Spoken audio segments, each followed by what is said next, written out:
ગીર સોમનાથના સૂત્રાપાડામાં વરસાદી માહોલ છવાયો છે। સતત ચોથા દિવસે વરસાદી માહોલ યથાવત। શહેર અને ગ્રામ્ય વિસ્તારમાં ઝરમર વરસાદ વરસી રહ્યો છે।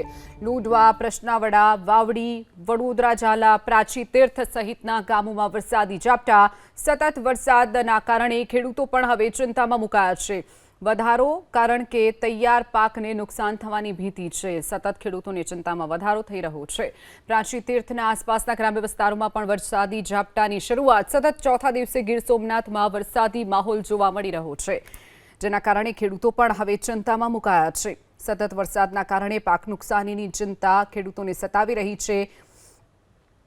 તો ગીર સોમનાથના સૂત્રાપાડાના ગ્રામ્ય વિસ્તારોમાં મેઘાવી માહોલ જામ્યો છે।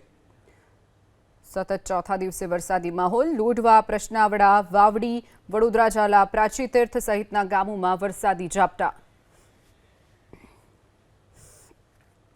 તો શહેર અને ગ્રામ્ય વિસ્તારમાં ઝરમર વરસાદ વરસ્યો છે। હજુ પણ આવનારા સમયમાં વરસાદ વરસે તેવી હવામાન વિભાગની આગાહી છે, ત્યારે આજે પણ ગીર સોમનાથમાં વરસાદી માહોલ જામ્યો છે। સતત વરસાદના કારણે ખેડૂતોની ચિંતામાં વધારો થયો છે।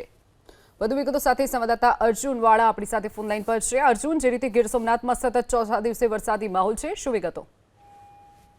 ચોક્કસથી આપને જણાવી દઉં તો ગીર સોમનાથના તમામ તાલુકાની અંદર સતત આજે ચોથા દિવસે પણ વરસાદી માહોલ છે તે છવાયો છે।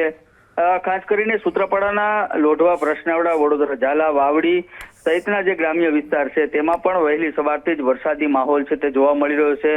ચોથા દિવસે જે વરસાદી માહોલ જામ્યો છે તેને લઈને જે ખેડૂતોએ મગફળીનું આગોતરું વાવેતર કરેલું છે તે ખેડૂતોમાં પણ ક્યાંક ને ક્યાંક ફરી એકવાર ચિંતાનો વધારો થયો છે, કારણ કે ખેડૂતોએ જે મગફળીનું વાવેતર કરેલું છે તે લણવાનો સમય ચાલી રહ્યો છે ને ત્યારે જ આ વરસાદ છે તે પડ્યો છે અને એના કારણે ખેડૂતોની ચિંતામાં વધારો થયો છે, કારણ કે ખેડૂતોના પાક છે તેને વરસાદ છે તે ક્યાંક ને ક્યાંક નુકસાન કરી શકે છે। જી ચોક્કસથી અર્જુન, માહિતી બદલ આભાર।